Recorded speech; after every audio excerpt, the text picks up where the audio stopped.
top of that, kita bawa satu lagi sistem yang untuk tengok semua keseluruhan kilang. Kalau dulu kilang ni, bahagian kilang ni dah banyak stesen, tapi stesen-stesen ni tak ada hubung kait antara satu sama satu, jadi dia tak boleh tengok apa yang berlaku dekat stesen sebelah.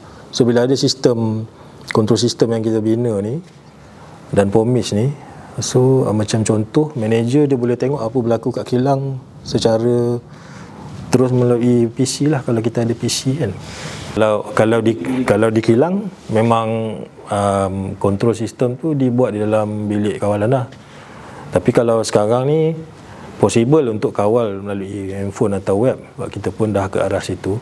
Tapi kita tak galakkan lah sebabnya, tapi di HQ nak kontrol sana tak mungkin, tak digalakkan sebab ni melibatkan safety. Kalau nak kontrol, dia kena dekat bahagian proses lah, sebab dia kena tengok proses berlaku macam mana. Customer atau premis boleh masukkan berapa setting yang dia nak, daripada setting